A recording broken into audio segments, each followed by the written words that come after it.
is now on a testing mode for the next 2 months. I have been assured. Hey family, Gracie here. I hope you all are doing amazing. I am doing well myself. Thank you so much everybody, the new members, the returning members on the channel, for your unwavering support to me on here. It means a lot to me. I don't take any of it for granted. So once again, thank you, mucho gracias, asante sana, muevale ño. Now today I bring you an interesting, thought-provoking episode, and I want you to approach it with an open mind. To those of you that believe that, of course, before things manifest, yes, there are sometimes forces that are behind it. And of course, we have speakers in here that are speculating and they are trying to connect the dots, but I don't know if it's right or not. But of course, as we watch these clips, we are going to start connecting the dots, and I want you guys to let me know, of course, of what you are thinking about this, and is it really true? And if it is true, then what are we gonna do about this? Because I mean, I guess this is so close to us than we ever thought. Of course, for some of this information, I watched it a long time and I really didn't give it that much attention, but now that things are getting tougher, and I mean, it's something, that's all I can say. But hey, shout out to Twins Hangout Kenya, Go Black to Africa, and some honorable that I found on TikTok.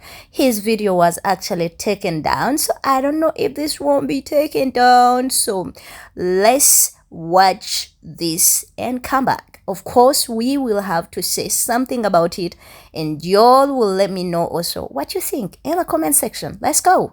Quick, have you heard about something called a digital ID? You know, Kenya is coming out with a digital ID program. That's right, something as crazy as that, because Bill is the one who's behind it and backing it.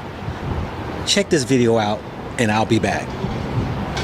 Now, it even gets worse. The Bill & Melinda Foundation is continuing its global push to support its so-called government-backed digital ID programs, and this time setting its sight on Kenya, where it will advise the government on that country's Maisha Namba digital ID initiative that is currently under development.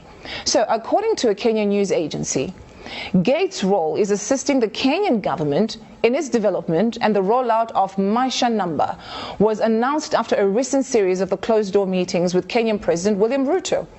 According to Biometric Update, Maisha Namba is supposedly expected to address different challenges, such as identifying and authenticating citizens, safeguarding primary registration documents such as birth certificates and national identity cards, and improving the management of the social programs and government operations. The project has been met with skepticism in some parts of the country. Rights groups have also been expressing concern over the possibility of discrimination and the erosion of privacy. But listen, I just told you in a very nice way. Now let me just put it blatantly to you.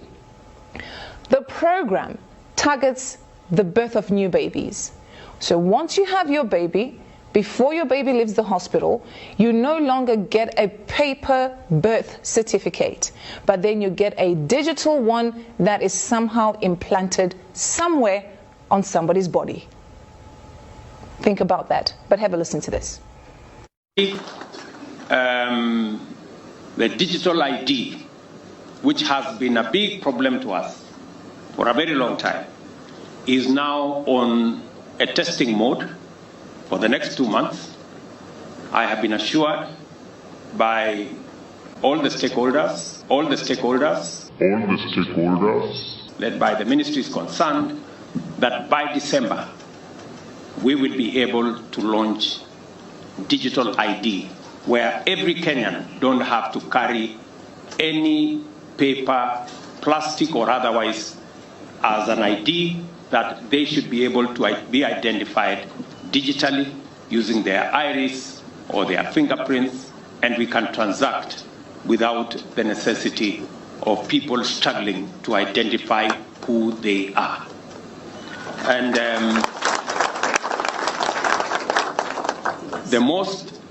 the proudest part of it is that we don't have to spend the billions that we have spent on all the other manenos, as all of you know. We're taking things that are, genetically modified organisms, and we're injecting them in little kids' arms. We just shoot them right into the vein. Kenya is in serious trouble. Now, for you to accept this, that means you're going to be completely surveilled and controlled. Think about it. So they have targeted the new babies, of course, even the ordinary citizens, the grown-ups, the young ones, the teenagers, and even the elderly ones will receive this digital ID. But they will then create a new generation where they'll be completely under this digital ID and they have no choice. What do you think? People say, well, what's the big deal, Go Black? I mean, hey, it's a digital ID. People don't have IDs. They're antiquated when it comes to their so-called technology, and it's just a quick way of identifying people. Au contraire, brothers and sisters. You see, I have an advantage than most people do because I have the so-called a mindset. Because I was in damn Erica, put the D in front of America, capitalize the E, damn Erica, for the majority of my life. I've served 20 years in the missions and other commands that were there in the military. And I understand the way that they think. Yes, that's right. So when you talk about anytime a Western world wants to do anything with black folks, it's something that they're trying to advance for their own common good, not yours. So what is it? Well, we know that he says, the President Ruto says in Kenya, it'd be Irish, or fingerprints identification. Well, yes, that sounds innocent as much as we may believe. Of course, we have to use fingerprints, when we have to get visas coming into other countries. And some of you all who work in high security places may even have to use your eyes to enter in. But what is the downfall or the cons behind the very thing that you might think is so innocent? Well, Bill said they shoot an identity ID within the baby. We know that the so-called Bible or the conspiracy theorists who are out here are talking about, the so-called Antichrist will be the chip taking on the 666 image of the evil one, if you will. But let's go further than that. When you really think about it, putting a chip in someone, we know is an identity that you just can't remove. It's there. It will always be there. But what if you decide that you just don't want to be identified? Matter of fact, what goes on that identification? What is on there that would be so interesting that Bill and others would want to retrieve if something happens to you? Let me give you a scenario. Let's just say, because there are those out there who've already made mention that the melanin in our skin is highly desirable for the sake of many of them maintaining a youth. But let's go to the next place of this. I had to do some research and find out what is the child's birth rate per year in Kenya. To my amazement, it's 1.2 million children born per year. Now, you had to look up the so-called neonatal mortality rate, or the children that die. It's 3.36%. Now, you might say, 3% of baby deaths out of 1.2 million? That doesn't seem like a lot anyway. Oh, yes, it is. That's 40,300 and something children that die a year, and that's just Kenya. Can you imagine if on this ID that it has, of course, the genetic or the DNA genetic code for each individual baby? Of course, we know they're going to have the blood type.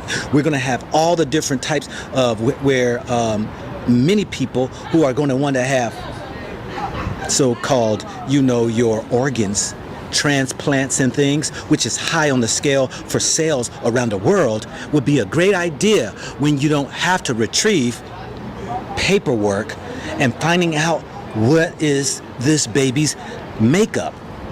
And so the baby could easily be sold when you go ahead and quickly identify by hitting the so-called barcode on that child, and then turn around and cast it around the world of what is for sale. We already know that the evil exist around this world. And we know the Western worlds have run tests on many of Africans, hence that has been spread throughout the continent of Africa by those who had their own evil agendas and trying to deplete the population in Africa. I don't know when they're going to wake up. We don't die, we multiply. But they also in America have done programs, St. Louis, Missouri, that they drove around in 1973, spraying in the communities, trying to find out. St. Louis in 1973, where they drove around and sprayed toxin aluminants to see whether or not what the effects would be upon a black people for the military's so-called advancements in biological warfare, or the Tuskegee Airmen, where these black men were suffering with syphilis and they had the so-called cure, and then they just used them as lab rats to follow along for 20, 30, 40 years to see what the effects are, only for their own selfish gain. Or when you talk about when it was the drugs, you know, whether it was the heroin, whether it was other psychedelic drugs that they have given to prisoners. Kenya has been chosen as the pilot country for implementation of this new one, and the globalists are fully in charge of our country. All these bills that are being implemented in parliament are fully sponsored and spearheaded by these globalist organizations such as the IMF, the World Bank, and the World Economic Forum. Now, let us discuss about the Ministry of Health in this country. Under the new order, their key objective is to ensure that they depopulate the world from a population of 8 billion to a maximum of 500 million to 1 billion by the year 2030. That is why we are seeing so many implementations in our health ministry that really do not make sense. Number one, as Kenyans, we have to understand that the biggest enemy we have today, and is being implemented and no one is discussing, is the conversion of NHIF to the so-called SHIF or SHA. When you look at this scheme, number one, they're saying they will be charging 2.7% of the income of employed and non-employed people. They are very clear, and they're saying even for those who are not employed, they're going to have what you call a self-testing tool, that is AI, to determine how much you're going to pay. The other program that will be rolled out under SHIF is physical verification and investigations on people's households to determine how much the government will charge you to pay. So that means every item in your house, every property you own will be calculated to determine how much you're supposed to pay this. The bigger globalist agenda I mentioned earlier is to take or dispossess individuals their properties, that is household, land, motor vehicle, and all assets should be transferred from individuals to the globalist organizations. But these organizations are very smart, and they're using policies in this country where they put in puppets they can control, and they bring in the policies to be implemented, and this will become a law. Near future, for those people who will fail or not be able to be remitting these amounts, they fail to even lose their property. Number two, there is this issue. Our Minister of Health, Madam Susan Nakumicha, in January, joined and became a board member in the World Economic Forum. The World Economic Forum is the biggest organization spearheading this one world government agenda in the whole world. Susan Nakumicha has been championing the vaccination of our kids in schools, in churches, and all over the country for the last 3 to 4 months. I started complaining about this issue because today scientists are coming out, including the scientists from the World Health Organization who are in charge of the health. They are openly saying that indeed it is true. The tetanus vaccine and the HPV have long-term effects to the children. Let us not forget that in the early 90s and in the 2014 and 15, the World Health Organization and the UNFPA implemented a tetanus campaign in Kenya on investigation by the Catholic doctors of Kenya and some independent doctors in Kenya. It was discovered that these tetanus vaccines had what we call a beta-HCG hormone in them, and this affected the pregnancies of these women and created sterilization. If you do your research, in India some years back, more than 24,000 girls were vaccinated with HPV, and they became so ill, and most of them ended up being sterilized to an extent that foundations like the Guest Foundations were chased away from India. It is time for us Kenyans to to wake up and understand that there is a bigger globalist agenda to start culling and killing people in this country through this. We really don't have a reproductive problem in this country. We really need is proper education, proper feeding, proper policies in this country. So we are putting it to task. And Kenyans, it's time for you to wake up. Secondly, we have seen very clearly that they are now implementing policies to ensure that all land are dispossessed from people to the government. And they're doing this through policies that are being implemented in this finance bill. They are very clear. And they're saying now that they'll be charging levies or taxes to even freehold titles that are neighboring towns. We are not stupid. In our definition of a town or a market is defined, or a town is defined as an area with a population of about 2,000 people. In Kenya, in every market, we have a maximum of 2,000 people. So that means any neighborhood in the urban areas where you are going to pay levies. Now, I want to tell you, Kenyans, that their main target is they are going to use policies. And for those people who are not going to afford these levies, people who are not going to afford to pay these taxes, you will have your land dispossessed. Number two, in the amendment of that act, they want to take the powers to transfer the powers from the National Land Commission and give it to the minister. So the minister will be able to determine how much rates you'll be paying in every 10 years. So that means we are going back to the Moi era, where a minister will decide whether you should own the land or not own the land. They are attacking our land, they're attacking our agriculture, they're attacking our health, and we're just seated as Kenyans. When will we start fighting for the rights of our kids? Today, the Generation Z have woken up, and they're understanding what is happening. What is happening to us millennials? What is happening to Kenyans at large? It is time, even the people in the security forces, whatever these kids are advocating for, they're advocating for the rights of you and also your children. It is time for us to understand that our entire government has been held hostage. Our entire government has become a puppet of the West, and we are not ready, and we will not stop speaking and informing Kenyans on what is happening in this country. In that light note, Kenyans, I want you to go and do an independent research. It is time for us to say enough is enough and wake up as a country, or else we'll be caught pants down. This shifting you're seeing is what is going to be the next tool to dispossess people of their properties. We even saw that they're coming up with they even suggested to come up with motor vehicle tax to ensure that in the long run, very few people will be able to own the vehicles. These things are there. Go order. Go read about the 15-minute cities. Go read about the motor vehicle control. These are things that are there and they're happening. And to CS Nakumicha school, don't touch our children. Our children do not need deworming. Our children need proper education and even simple things like school feeding programs. It doesn't make sense where the government is cutting down on free food programs and telling us that they're going to put in money in a deworming program for our children. We know what you're doing, we know where you're heading to, and we are wide awake. With all this information, the question is, how did we get here? How do we move on from here? Kenya is a bit progressive, so I understand why it is such a target to everyone. But to my Kenyan audience, did you guys protest against the rights of your children being taken away? By the time they enter this world, their rights are literally being taken away, and they're owned and they can be monitored and controlled by someone. Can you imagine? Before their consent age.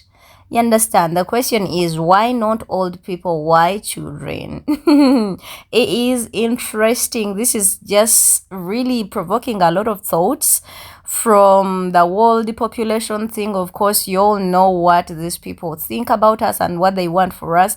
I am starting to believe that they want an Africa without Africans, because with all of this, the GMOs, of course, still they were introduced in Kenya. Uganda refused them, and so many American food was actually pushed off the shelves of our markets. And yeah, when Kenya fought off the GMOs, I mean, they brought the seed laws where, you know, locals were not supposed to actually share or, you know, exchange seeds amongst each other, and that whole system had to be controlled by the government. You know, you see the central power, literally, you know, the power is now going to be concentrated in the hands of, just a few. When we look at the land laws and the policies that are being introduced, I mean, this is just going to grant foreigners a chance to come and sit and eat as kings and queens in your own lands. But also we talk about the women that were sterilized that will never be able to carry a child because of this. Who is taking accountability of that?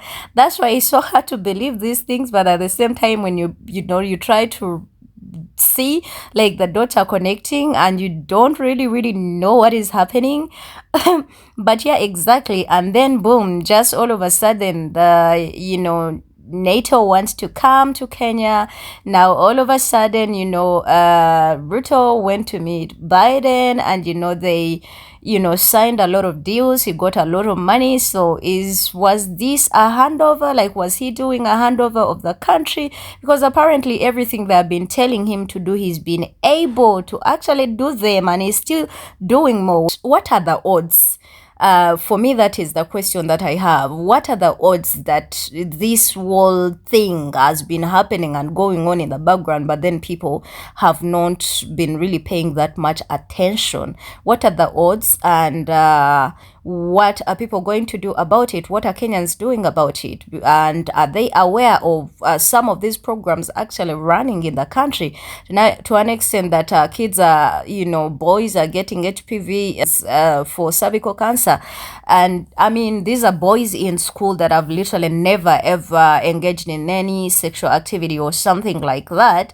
And then also these are girls that have never engaged in sexual activities, and these people are allowing these be introduced and given to their own people, or Africa is just the target? Because we all know COVID hit Africa, but it never hit that much hard. But I have a question: why in the world was medicines even an option to Africa, which wasn't suffering? And they left Asia, they left Europe, they left America, they left the West in general. They never wanted to like experiment these medicines on them, but they want to experiment on people that have not even faced that severe effects of the pandemic. But well, I don't even know if this is going to be published, but if it gets published and you guys watch it, let me know what you think in the comment section. I'm limited, I'm not gonna say much more than this, but all of this is something to look into, and we have to question, where are we going anyways? My name is Gracie. Subscribe to the channel if you haven't. I'll see you in another amazing video. Bye.